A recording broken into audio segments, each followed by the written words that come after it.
सास बहू का रिश्ता। निधि और उसकी सास के बीच हमेशा किसी न किसी बात पर अनबन छिड़ी ही रहती है, जिसके चलते दोनों कभी एक दूसरे को समझने और प्यार करने की कोशिश तक नहीं करती।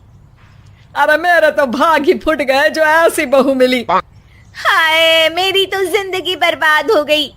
भगवान, या तो अच्छी सास दे देता या फिर गूंगी। इन्हें मेरे सिर बिठाकर कौन से जन्म का बदला ले रहे हैं भगवान। क्या बोली? वही जो आपने सुना। इतनी बड़ी हो गई कि सास से जुबान लड़ाती है। अरे यही सीख कर आई है क्या मायके से? अरे नहीं नहीं, उसके लिए तो ससुराल ही काफी है। मेरी सास ने मुझे बहुत अच्छे से जुबान लड़ाना सिखाया है। हाँ। सास बहू की तीखी नोक झोंक चल ही रही होती है कि दीपू वहां आ जाता है। रिश्ता करते हुए पति पत्नी की जगह सास बहू की कुंडली मिलानी चाहिए, क्योंकि अगर सास बहू का रिश्ता अच्छा नहीं तो उनका पता नहीं, पर पति की जिंदगी तो पक्का झंड है। मुझे अपने सामने कोई झगड़ा नहीं चाहिए। बस करो दोनों। दोनों शांत होकर अपने अपने काम में बिजी हो जाती हैं। दीपू ऑफिस चला जाता है, जिसके थोड़ी ही देर में दीपू की बहन कल्पना का फोन आता है। अरे कैसी है रे बेटा? ससुराल में सब बढ़िया है ना? कोई तुझे परेशान तो नहीं करता? सास की बात सुनकर पास खड़ी निधि हंसकर कहती है, अरे वाह रे ऊपर वाले, खुद बहू को शांति से सांस भी नहीं लेने देती और बेटी से पूछ रही है कोई परेशान तो नहीं करता। अरे मेरी बेटी तुम्हारी तरह नाकारा और बदतमीज नहीं है, इसलिए उससे पूछना बनता है। तो उनकी सास भी आपकी तरह नहीं होगी, इसीलिए उन्होंने कुछ बोला नहीं। और इसी के साथ एक बार फिर दोनों सास बहू के बीच तानों का युद्ध शुरू हो जाता है। फिर कल्पना कुछ देर तक तो फोन पर सुनती रहती है, पर जब दोनों चुप होने का नाम तक नहीं लेती तो वो चिल्लाते हुए बीच में बोलती है, अरे बस करो, यहाँ फोन कान पर लगाए जब मुझसे आप दोनों की बातें सुनी नहीं जा रही तो मेरा बेचारा भाई न जाने किस हाल में होगा। अरे ये सब तेरी भाभी की वजह से है बेटा। तो माँ, आप भी कुछ कम नहीं है। आप दोनों को ही अपना रिश्ता सुधारने की जरूरत है। मैं एक बाबा को जानती हूँ जो रिश्ते सुधारने में एक्सपर्ट हैं। आप दोनों उनके पास जाइए। ना जी ना, मैं ऐसे ढोंगी बाबा में नहीं मानती। देखा, कहा था ना। अरे ये तो हमारे घर में शांति चाहती ही नहीं है। भाभी, एक बार ट्राई करके तो देख लो। इस पर निधि मान जाती है और अगले ही दिन दीपू के ऑफिस जाने के बाद दोनों बाबा के पास पहुंच जाती हैं।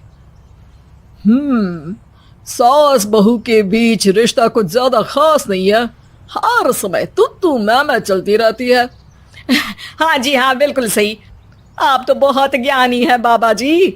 तो पाई सुनो, बहू को साफ और सच्चे मन के साथ सास को 12 लाल और 12 हरी चूड़ियां भेंट करनी है। मतभेद अपने आप कम हो जाएंगे। बाबा का उपाय सुन अगले दिन निधि सास को चूड़ियां भेंट कर देती है, लेकिन इससे भी उन दोनों के बीच कुछ सही नहीं होता। अरे पक्का इसने ही किलस कर चूड़ियां दी होंगी, तभी कुछ नहीं हुआ। दोनों दोबारा बाबा के पास जाती हैं। कुछ नहीं होता। तो दूसरा उपाय सुनो। सुबह सूरज निकलने से पहले ही घर की सफाई कर सारा कूड़ा घर से बाहर कर ठंडे पानी से स्नान करना है। इससे दोनों के बीच रिश्ते अच्छे हो जाएंगे। अरे इतनी जल्दी मम्मी जी ही उठ सकती हैं? ये आपको ही करना पड़ेगा। मैं अकेली तो लड़ाइयाँ नहीं करती ना। बाबा का उपाय मानते हुए अगली सुबह से सास जल्दी उठ सूरज निकलने से पहले घर की सफाई कर ठंडे पानी से नहाने लगती है। ये सब कुछ दिन तक चलता है, जिससे अभी भी दोनों के रिश्ते तो नहीं सुधरते, पर सास की तबीयत खराब होने लगती है। अब लगता है आपने मन से काम नहीं किया होगा, तभी तो रिश्ता वैसा का वैसा पड़ा है और तबीयत खराब हो गई। अरे सही कहती थी तुम, कल मुहा ढोंगी बाबा। देर आए पर दुरुस्त आए। चलो आराम करो अब निधि बाकी काम छोड़ सास की सेवा करने लगती है। अपनी पत्नी और माँ में ऐसा बदलाव देख दीपू बिल्कुल हैरान रह जाता है। अरे कहीं बाबा ने कोई जादू टोना तो नहीं कर दिया? मेरी माँ और पत्नी इतना घुल मिल कर तो नहीं रहती। ओहो, sarcasm। बस बस अब जाओ और अपना काम खुद कर लो, मुझे मम्मी जी का ख्याल रखना है। निधि की बात सुन हैरान दीपू बस उन्हें देखता रह जाता है और निधि सास का ध्यान रखने में लगी रहती है। इसी तरह दिन बीतते हैं और निधि आधे से ज्यादा समय सास के साथ बिताने लगती है, जिस वजह से उन दोनों का रिश्ता पहले से अच्छा होने लगता है और वो एक दूसरे को समझने लगती है। बहू, मैं सोचती हूँ एक बार उसे ढोंगी बाबा के पास जाना चाहिए, उसे सबक सिखाने के लिए। अरे पर मम्मी जी, उसकी क्या जरूरत है, हमारे घर में सब ठीक है, फिर वो कुछ भी करे हमें उससे क्या। दोनों के बीच ये बात हो ही रही होती है कि तभी बाबा कल्पना के साथ उनके घर आ जाते हैं। माँ, बाबा आप दोनों से मिलना चाहते थे, इसलिए मैं उन्हें यहाँ ले आई। अरे पर हमें इस ढोंगी बाबा से नहीं मिलना। हाँ, मेरी बहू बिल्कुल सही कह रही है। जो कुछ समय पहले एक दूसरे को मारने को चलती थी, आज एक ही लय में बात कर रही है। आपको अपने रिश्ते के लिए किसी बाबा के नहीं, अपने आप की जरूरत होती है।